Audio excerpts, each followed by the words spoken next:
Okay, now pattern number 3. Pattern number 3 is quite a simple pattern, and it's one of those ones that if you manage to achieve this in a session with a client who has chronicity, so their problems are defiant to all of the therapy and intervention they've had, you will probably achieve more than anyone else has achieved with that person. And this is tackling what I call maybe man behavior.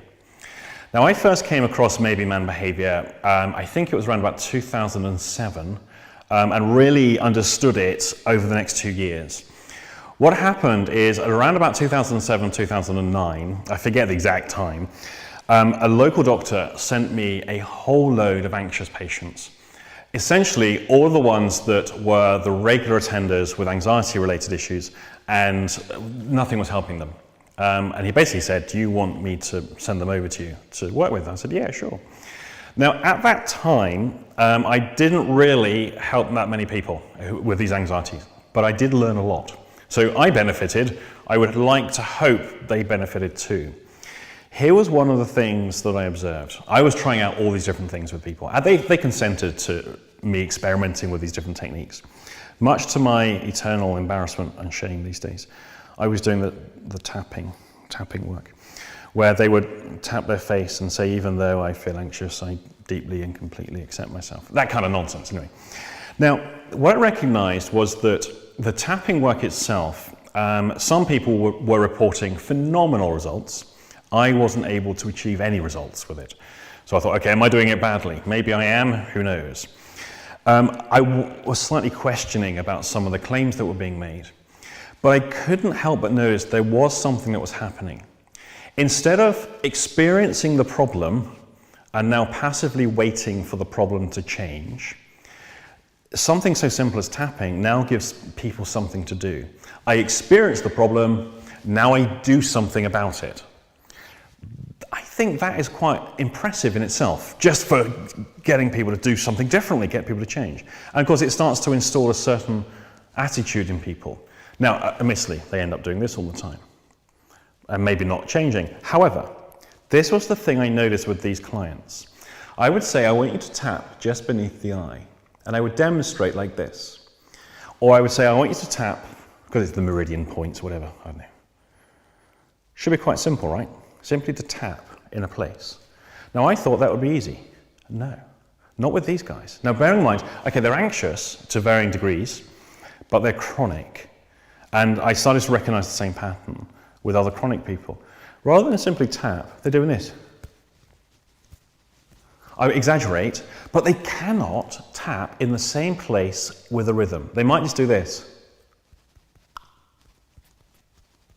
And they're almost like, it's like they were poking at their face.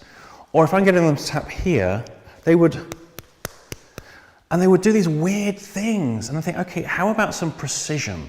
Let's put some absolute precision into this. I want you to pick a point and just tap that exact point.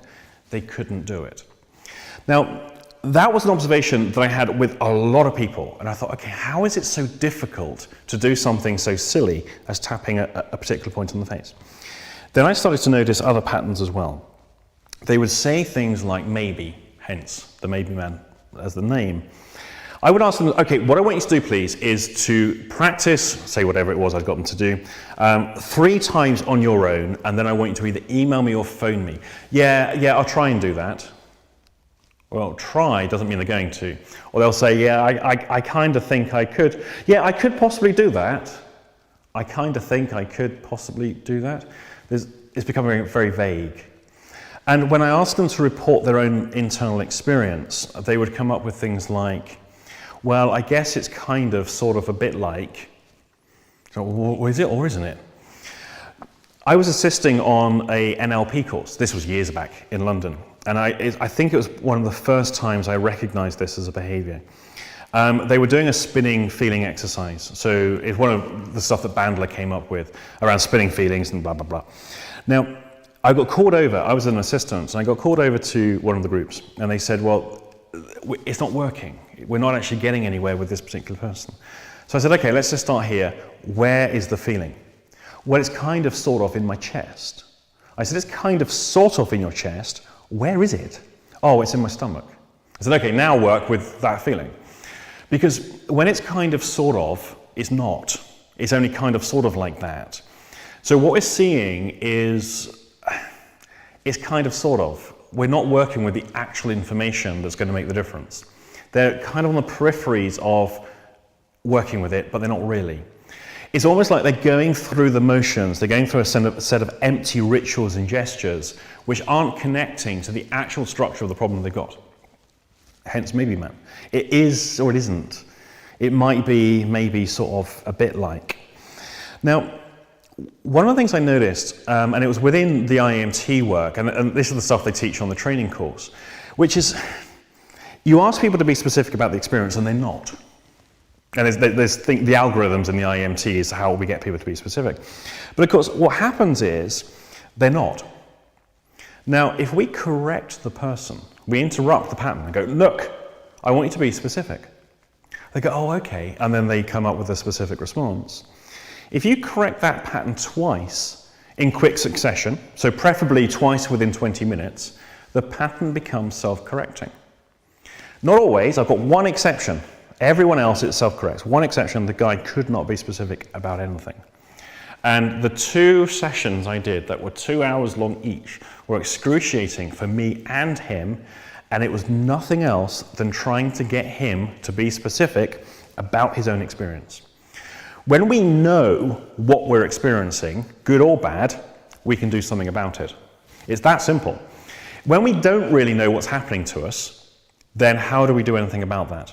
For example, how many people have I watched in hospitals, in the health service, who are being bullied? They don't know they're being bullied. They're being undermined by management or by their colleagues or by subordinates that don't like them, and they're getting anxious, they're feeling nervous about stuff, their self-esteem is going, their confidence is being eroded, but they don't know they're being bullied because they've always worked in that environment as an adult, therefore they don't know what's happening to them. This is the kind of stuff that starts eroding. What we're doing with Maybe Man is we're getting the person to accurately assess what's happening. The extension of this was the metaphors of movement. Metaphors of movement work is about identifying where the person is, not where they're trying to get to. It's about accurately assessing where the person is and what is happening. The World Health Organization defines mental health as a state of well-being. I'm not convinced, because I know I can be very unwell and suffering psychologically and emotionally, but be perfectly mentally healthy. Mental health is not a state of well-being. Mental health is an accuracy about knowing what's happening. The more accurate we are about what's happening, the more effective we can be in dealing with it. So with Maybe Man, what we do is correct it. It's kind of sort of a bit like, perhaps, I guess so. Right, we're going to go on to pattern number 4.